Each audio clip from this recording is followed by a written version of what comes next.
So just to gauge the audience profile, how many of you want to invest in companies? Can you please raise hand?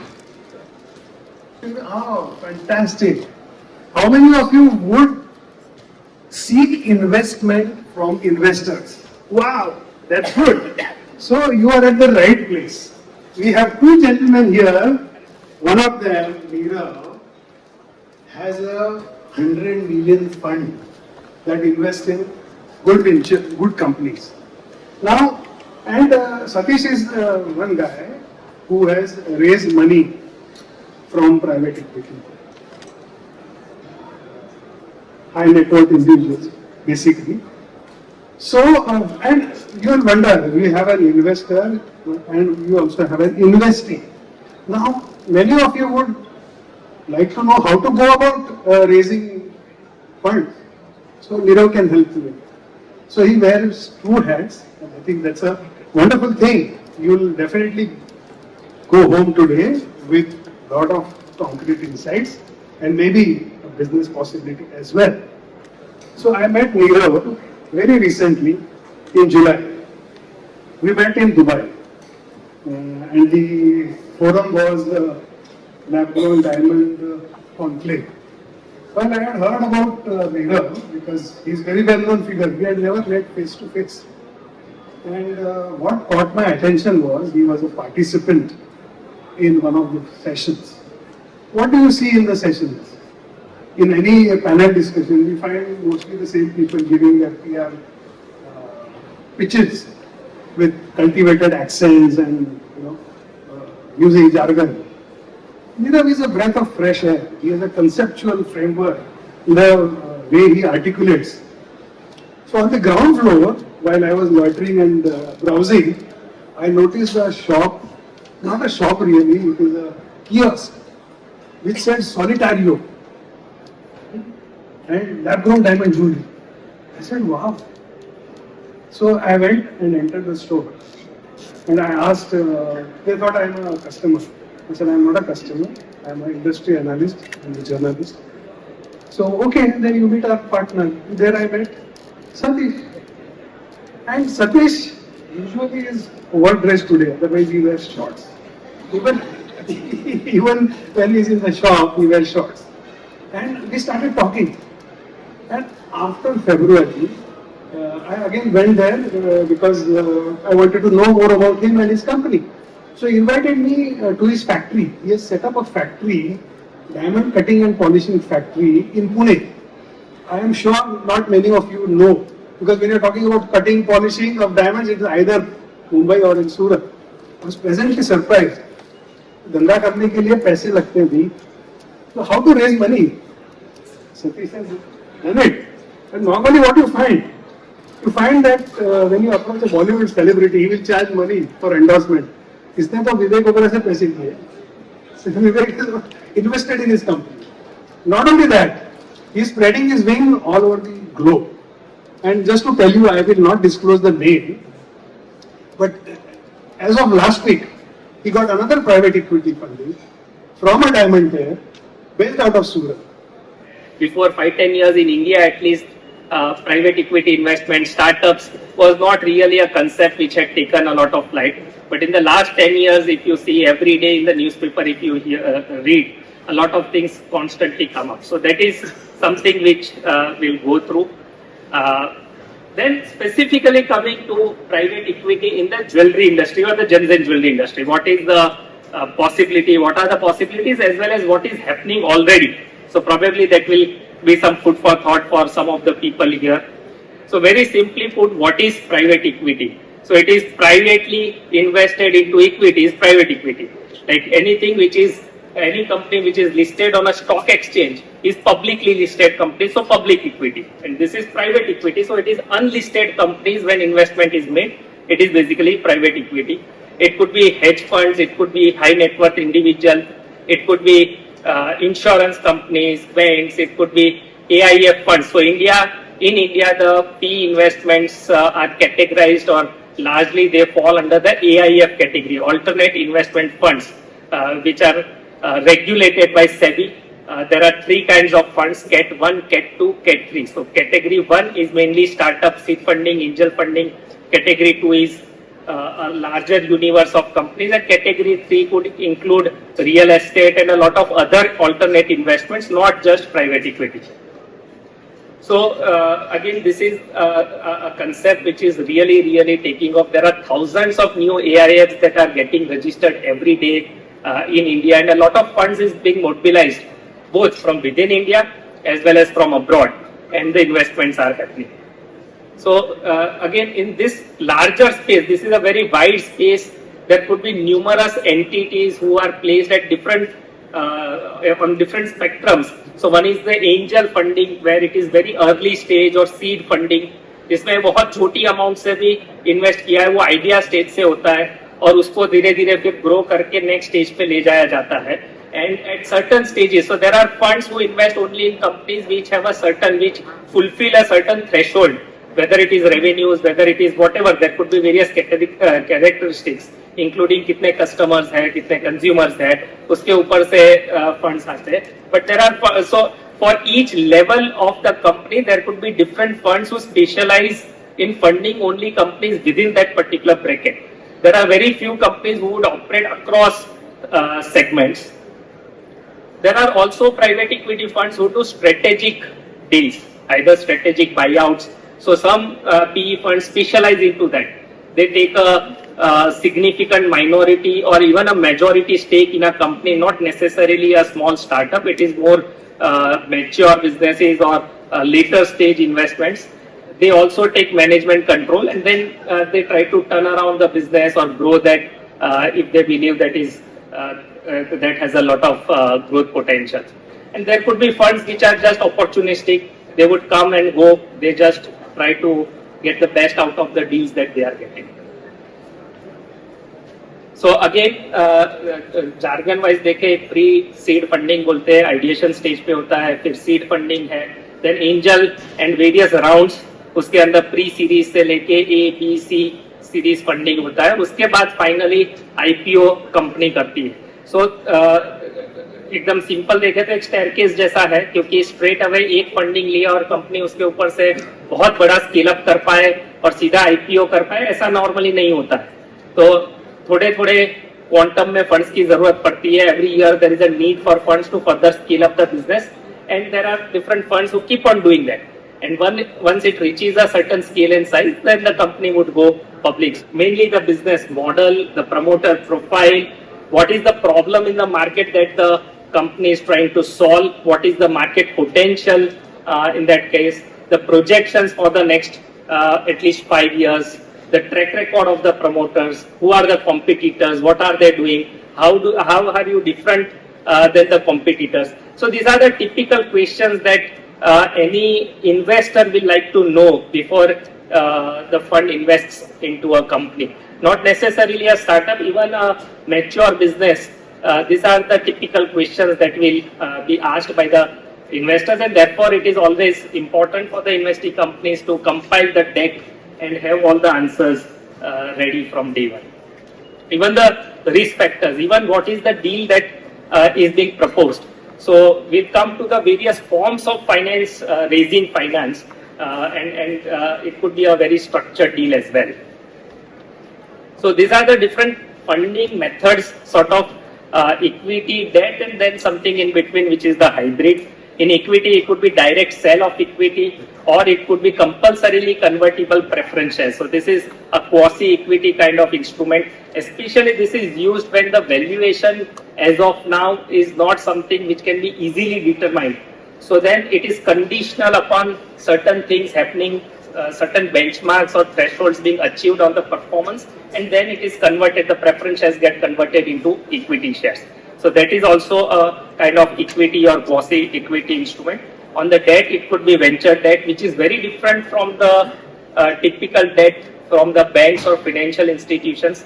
Typically here it is a much higher rate of interest, but it is faster, and many times it gets converted again into equity at a later stage. So it can have a nature of a convertible or a non-convertible debt. So this is like private equity in itself is a very win-win proposition whether it is for the investors, whether it is for the investees, the entire ecosystem, everyone benefits out of this. And this is very, very important to understand, especially for people in the gems and jewelry industry who have been traditionally family-run businesses. And it is an industry which is a mature industry. There is nothing very exciting happening every day in the industry. In that context, so a lot of my friends, clients, I always tell them that you need to have at least a few startups in your sort of structure, so that there is enough agility to make faster decisions, take risk, raise funds, so that the valuation game can start, especially if there are new children entering in the business, rather than just making them sit on the gaddi which is already created. And there he will not know whether the company is growing because of his efforts or because of the legacy. And he also may not be able to do a lot of things that he would want to do. So independence may not be there. Rather than that, if a new company is created and then it could be related to the main business, but as a separate entity, a lot of space can be provided to the individual to really grow that to a certain scale and size. So whether it is for family businesses, for the new generation, this can be a very effective tool to really create new entities, raise finance, and then allow the new generation to really take that to the next level. It could be also very important for traditional businesses if they want to venture into new things. Typically, startups and new age companies are formed by young people who have come out of colleges, universities. They have new ideas. They have the passion, the fire to do something which traditional businesses lack. So rather than reinventing the wheel, rather than creating a small division within a larger organization which will not have a lot of importance in any case within that larger setup, if it is invested into a company or new sort of startup with promoters who have the right capabilities and the fire, then probably the chances of that unit or business succeeding could be much more than within the larger business. So in that context also it is very important. And for startups, कहने के लिए जरूरत नहीं है, if raising of finance is the most important factor, but apart from finance, getting experience of so many experienced professionals, people as mentors also can be very, very valuable. And with a sort of ecosystem around, they'll know that even if I make losses now, like most of the startups make losses, we all know, they burn cash so that there is a faster growth that is achieved. Like recently I have been seeing a lot of deals happening even within the gems and jewelry industry, lot of diamond companies investing into jewelry companies or vice versa, lot of jewelry companies investing into or entering into joint ventures with retail companies. So maybe our next speaker will throw more light on that, but a lot of collaboration is happening, and which is a subset of this entire discussion. The one thing which I think is very, very, which is a paradigm shift, is that the market is probably going to explode, especially with lab-grown diamonds. So natural diamonds, probably 1% of the global population was the target audience because they could only afford or buy those products. With lab-grown diamonds, I think the next 49%, if we even leave out the bottom 50%, there is a 50x opportunity which is presented by lab-grown diamonds. And lab-grown diamonds, and then entire segment revolving around that. So jewelry, silver jewelry, and all the different metals and all the different stones. And I think therefore there is, from the current state itself, there could be great compounded growth which could be possible, especially in India, but even other places across the globe. And therefore, in order to tap this opportunity, someone who is really able to get the right resources and scale that up very fast, I believe it is all about, so especially in natural diamonds, it was mainly the sourcing which was very important, and then converting the rough into polished, and then the jewelry was important. Here I think it is a distribution game. It is all about marketing and how you are able to reach out to the consumers, how you are able to get them to buy again and again and again, so repeat purchases. So this is going to be a segment which will need a lot of resources, especially financial resources. And therefore this is an apt segment for private equity, and therefore already a lot of funds have been taking a lot of interest, and not just funds, even family-owned businesses, family offices have been taking a lot of interest in this particular space because of the explosive opportunity that is presented. So, however best you are with all the capabilities in the world, you are a whiz-kid kind of person, young, energetic, all the intelligence, everything. And in spite of that, whatever you can earn, it is a limit on that because you have limited hours and there is a limit on the income that you can earn. There could be passive income, but actively you can earn only that much. But wealth is something which is passive, which is completely created out of without really making a lot of effort on the active side. And any wealthy person in the world, if you see, has become wealthy not by the income that he earns every year, because of the wealth that is created by the businesses in which he is invested or the businesses he has created. So this is a typical example. I'm sure the promoters, whatever income they earned during that entire journey would have been a fraction of what they eventually got by cashing out on the equity. So valuation is not a science by itself, it is more an art, it is more a gamble on the promoter's ability to really grow the business to a particular scale.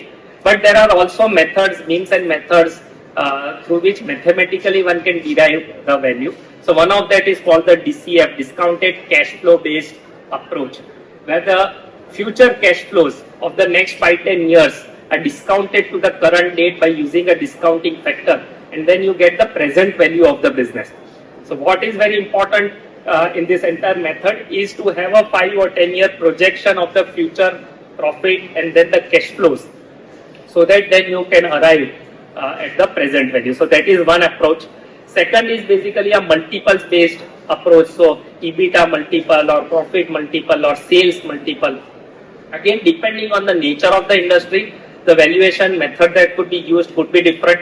There could be a mix of different methods that are typically used, not a single method, but a combination of all.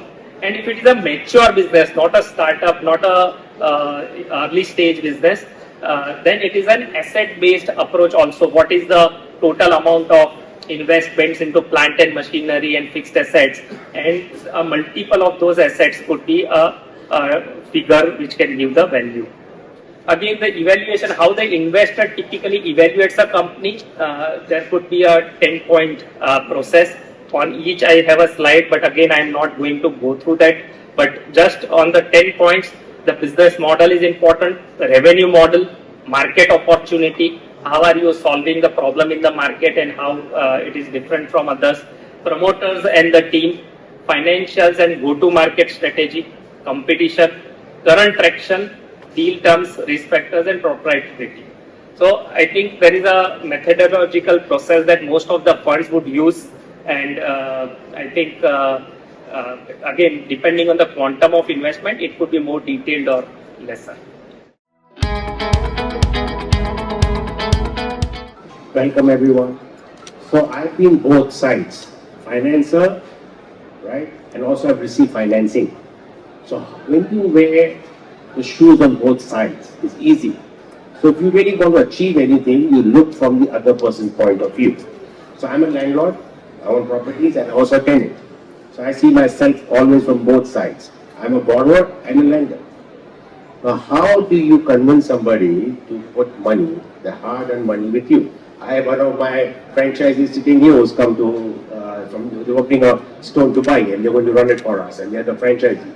So how do you get somebody to invest money? Very simple. What would you want as an investor? You want growth, you want security of your funds, you want to see it is a legit business, it's environmentally friendly, karmic free, that's our whole logo is karma free diamonds. But more important than that is they must like you, they must trust you, they actually want to work with you. Because remember, when you actually take money and you work with a private equity company, they assist you. It's a marriage even. So when you are borrowing or you want to get money from the market, just understand they have to trust you. That's the bottom line. You may lose money like most companies. Uber has lost money, Cadbury lost money. With the grace of God, we are the only startup that actually makes a lot of money. So it's easier to get investment when people say, oh, you're making money from day one. As a startup, nobody makes money. You burn money. But how you make money is again, when I am a retailer, I'm looking at the customer. What does the customer want? We give lifetime repair guarantee. Lifetime 100% exchange guarantee. Lifetime, if you need money, God forbid, in a bad day, you get 90% cash back for life. So we look at everybody from the customer's point of view. What will the customer be happy with? So if you look from this angle, you'll always get a client, you will have the suppliers, you will have co-workers, and you'll get the finance. Finance is one of the most important aspects for a business to grow, no matter how much money you have. So CaratLane got a 17,000 crore evaluation, I think on 87 crore net profit. So if you go to see 86, 87 crore net profit, 17,000 crore, does it make sense, right? It is based on what is the potential rather than what it is. So when you get a franchisee, they know in retail or any business, you get repeat clients, you grow slowly. If you grow too fast, then there's a crash. So what you have to understand is when you are doing any business or you have an idea, first of all, be very focused on your idea. Understand that if you're a wavering-minded person, you are not focused, I will lose interest in you. Number two, I want to see your enthusiasm.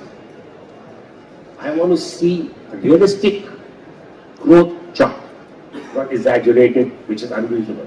When I told him my growth chart, I was actually I was a low growth chart I gave him, and he didn't believe in the low one. So we are going to definitely cross over 20 stores in the next few months. It's in construction, it's happening.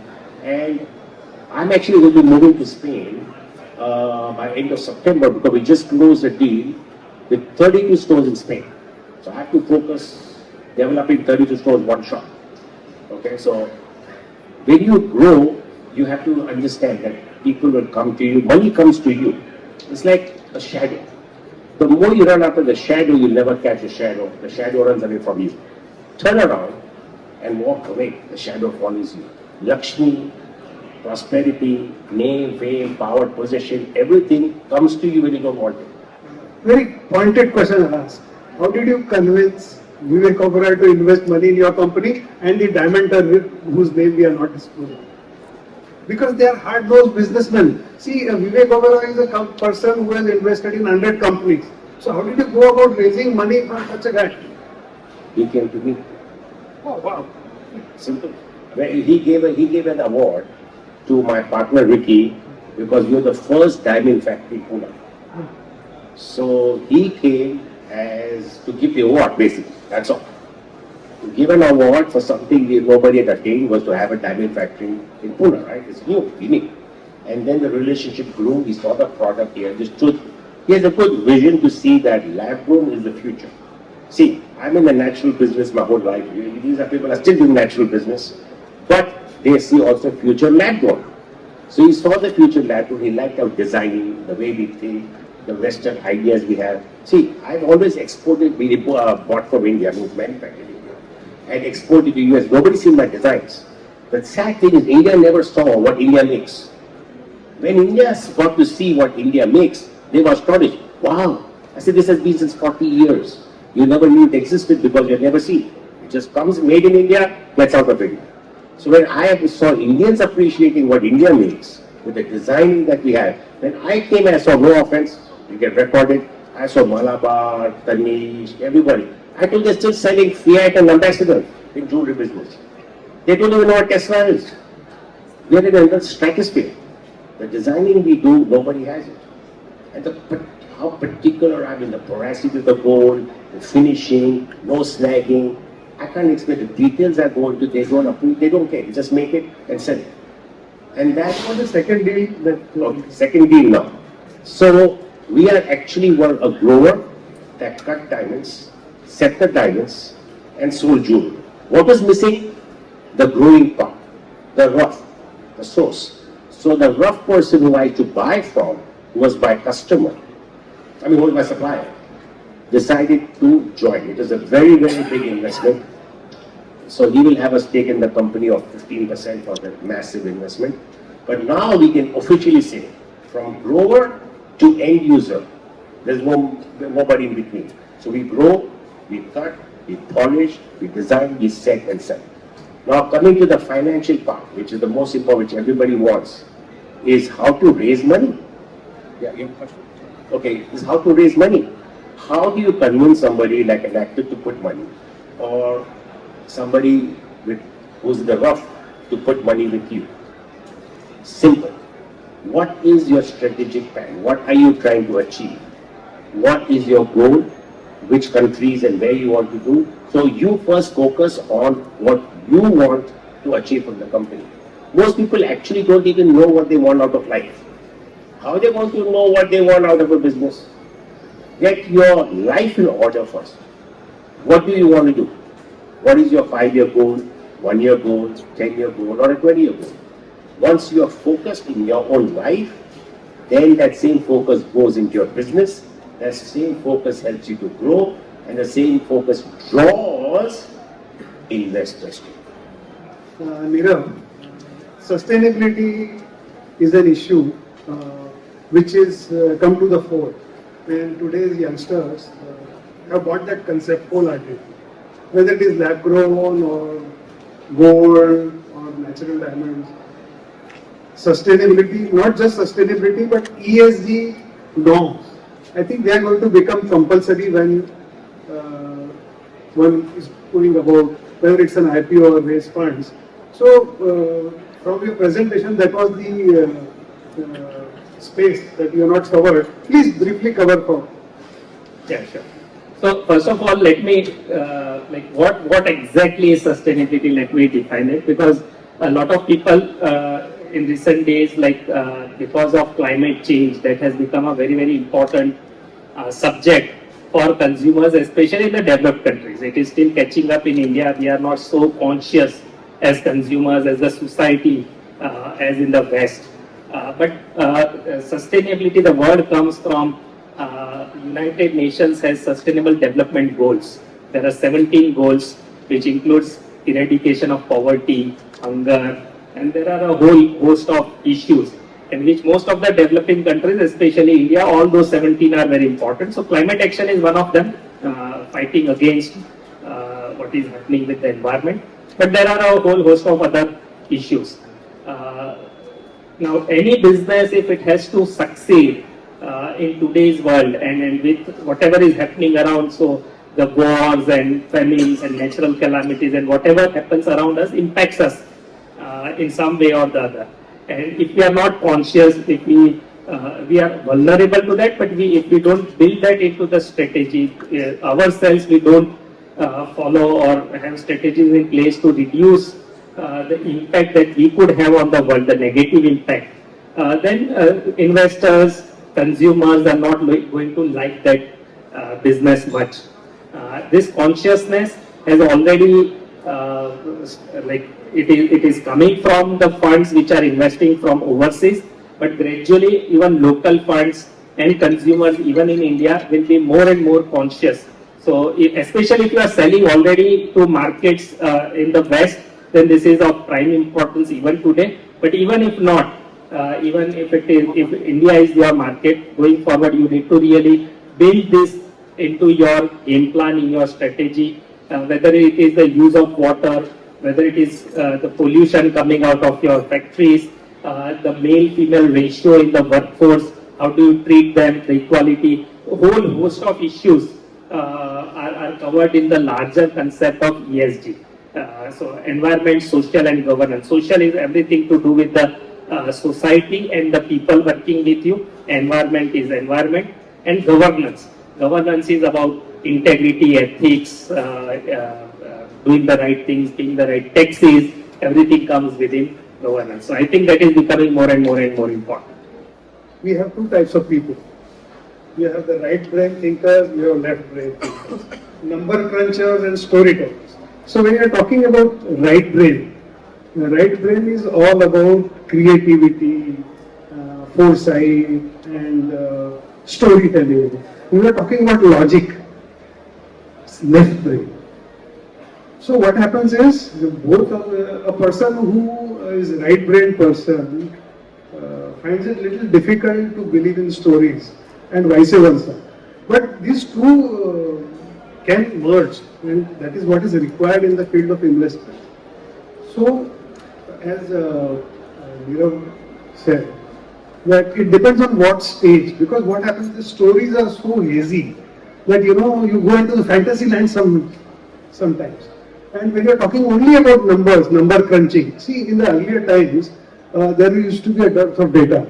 Now there is so much of data available today that it is easy to change figures at the click of a button. But it is difficult to change your story every now and then because your credibility is at stake. So there are the three principles of investing. First is probability, then plausibility, and possibility.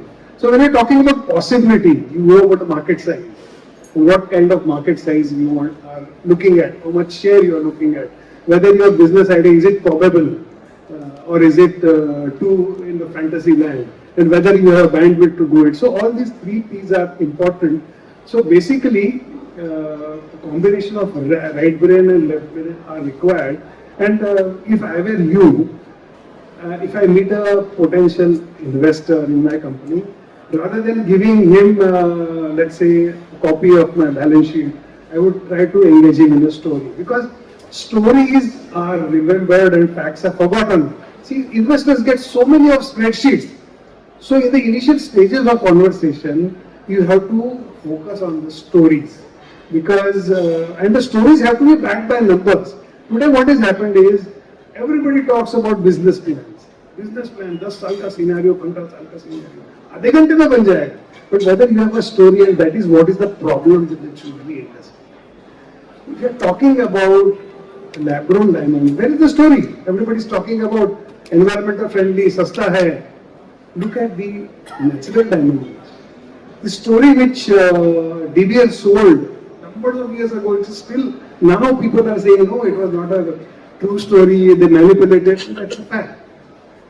But we have to come up with stories which ring true.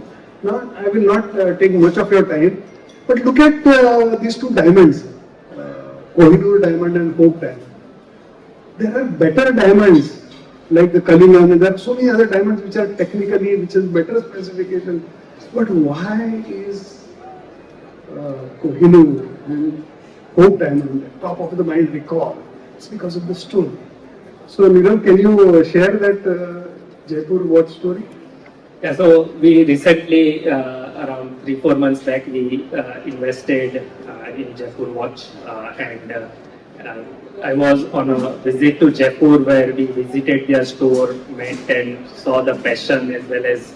So it is not just a business; it is the passion of that individual, the collection that he has created for himself. He has one of the largest collections of watches that I have seen, and that passion is something which really impressed us. And then we invested into that story. They are rapidly expanding stores across the country, and that brand itself, and quite a unique proposition. The watch has a dial which is a old pre-independence era gold coin, silver coin as a. So I think, and then they have now started renowned artists, so painters का dial लिया है. Watch tells a story. For our industry specifically, and, as Nirav is also informed, our industry is very, very technical. So from rough diamond to cut and polished diamond, what is the yield? Then making jewelry, what is the loss of gold, and all these things are involved. And to get equity from an investor, the transparency of the business model is very much required. But do you see this as a challenge that we cannot be transparent, or we cannot, even if we try to tell them that what is the technicality of all these things, and the profitability depends on this yield and the loss of gold and all these things. Do you see is a challenge like convincing a person from outside the industry to invest in this industry?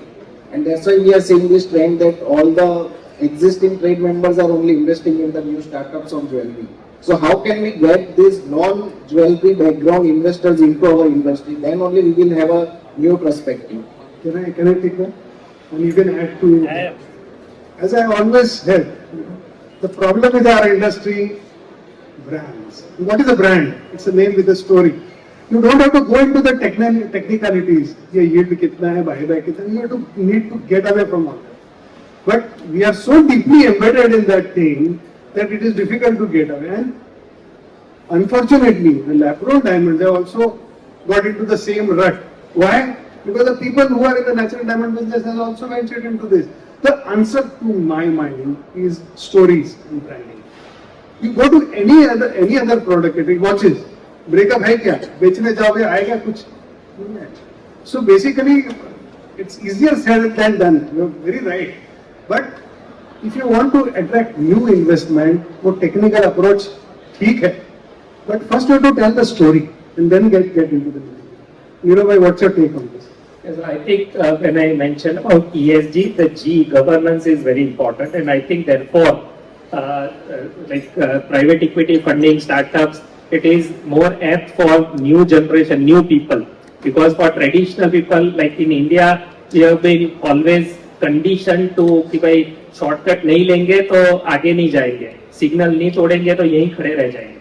So because of that approach, whether it is saving on tax, whether it is cutting corners, it is that model and the new age model which is focused more on governance doesn't gel together. So it is not about convincing the people, it is convincing, it is a cultural change for a lot of old generation people in the industry. Till the time they are able to adapt themselves to the new way of life, which is the new sort of way. Till that time they will not be able to attract investors. But new people from the industry or coming outside from the industry, but new people in the jewelry industry, like new children, they always want to be straight, they want to pay taxes, they want to comply.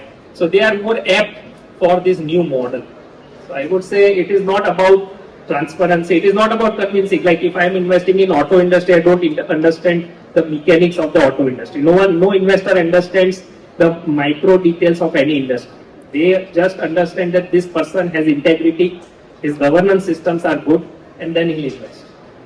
My question is, if I create a brand with the story, I empower jewelers, so that is the B2B segment I'm talking about. The numbers are quite huge. Then there is another part which we discussed is B2C, that is the retail.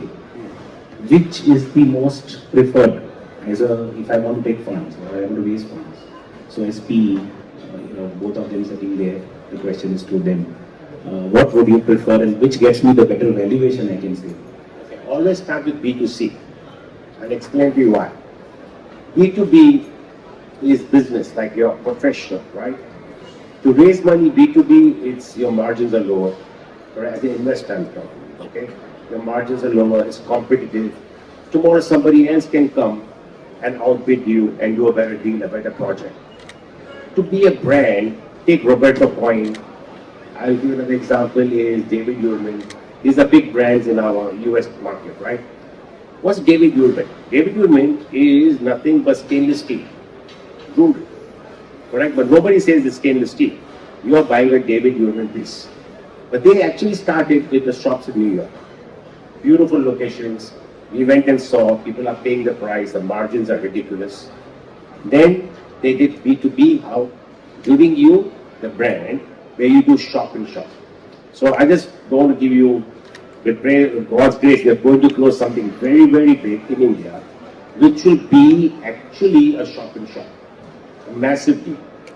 As soon as we close, you'll understand. So how we started B2C. We became a brand, people know us. So other companies will say, listen, instead of competing with you, let us join you.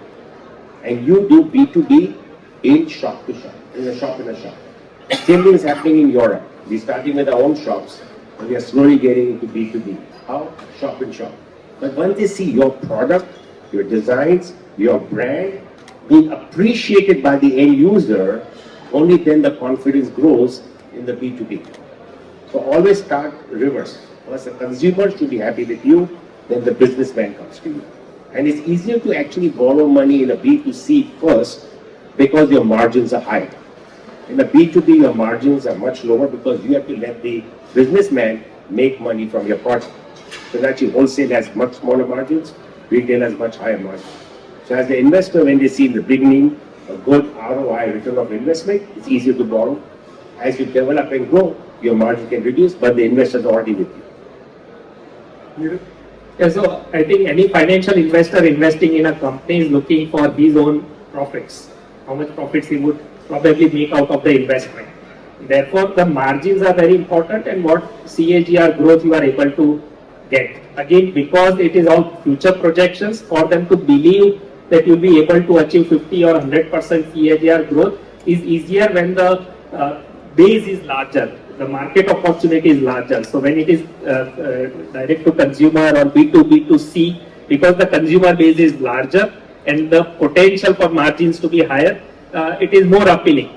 But if you have a business model where you can establish that even in B2B you have some unique proposition, some patent. So as an example, Intel, it would have, it is more a B2B. It doesn't directly sell to a consumer. It is slightly B2B2C because it has a pull factor. But ultimately it is B2B. But because it has a unique product and a huge competitive advantage because of which the margins are good, the growth is good, then if you are able to sell that story, the investor will surely invest. But it is easier if it is to consumer because there you don't have to establish so much. So here, before we close the session, I think we are run out of time. I would advise everybody to read Nirav Bhai's article in our magazine which has come up, which I am going to present him now. Another thing is a book by Aswath Damodaran. Many of you would have heard his name. He's the authority on valuation. He's an Indian. He teaches at the Stern School of Business, New York, and fantastic book.